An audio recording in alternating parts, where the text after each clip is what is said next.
Thank you very much. This is the end of part 2. Now, moving on to the third part of our interview, and I would like to ask you questions related to the topic. What is considered a large company? The large companies, okay.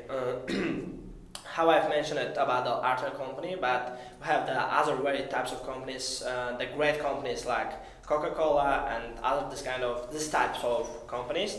But what about the Coca-Cola company? I think that the Coca-Cola company produces the types of fizzy drinks, and we have the other this kind of companies too. But I know mostly some facts about this company, so that's why I've just mentioned this company. Okay, do you think that people at the executive level should be paid a higher salary? Is it fair? Well, as you know, that was a very good question for me and to answer too. I think that I outspokenly agree with the I don't know host of the company that executive officers should earn a lot of money because I think that they know how to manage the people, they know how to meditate the other workers and the employees too. So that's why I think that they are capable of getting the high salary. Thank you. Should a self-regulating company be allowed to do so? So, okay, I know that the self-regulating company is just one of the private companies, yeah? Yeah. I think that the private companies have a chance to pay the wage or the, I don't know, the salaries, whatever, the other things. I think that they can pay their salaries in a high quantity. So that's why they have the chance to pay this salary in a high quantity, not for the executive officer, but for the other employees too. So that's why I think. Thank you. Why is companies like self-regulation is important?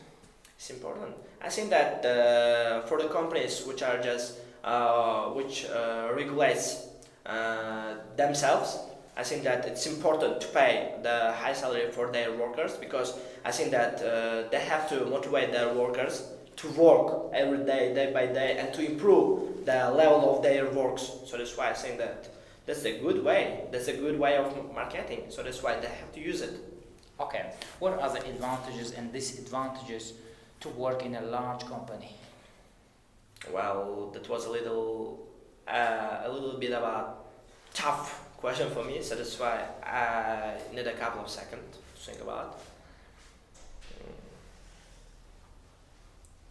Well, I think that there are some pros and cons of the great companies too. For example, there can be some generation gap between the two people or between the young generation which are just employing now and just the workers like the blue collars too. So that's why I think that there can be some advantages like some workers can earn high salary can get the high salary, but on the other hand there will be some I don't know misunderstandings between the employers and employees and the executive officer.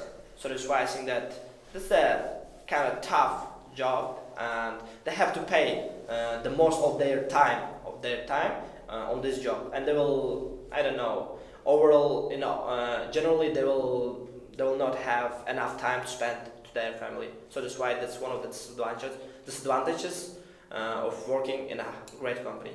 Okay, where would you work? Where would you like to work, in a large company or in a small company? Well, I think that I have an ambition not to work for the others. My ambition is just to start up my own business and just improving it, and having my own private company, but not working for the others. Thank you very much. This is the end of our interview. Welcome to our studio. Okay, good luck. Thanks.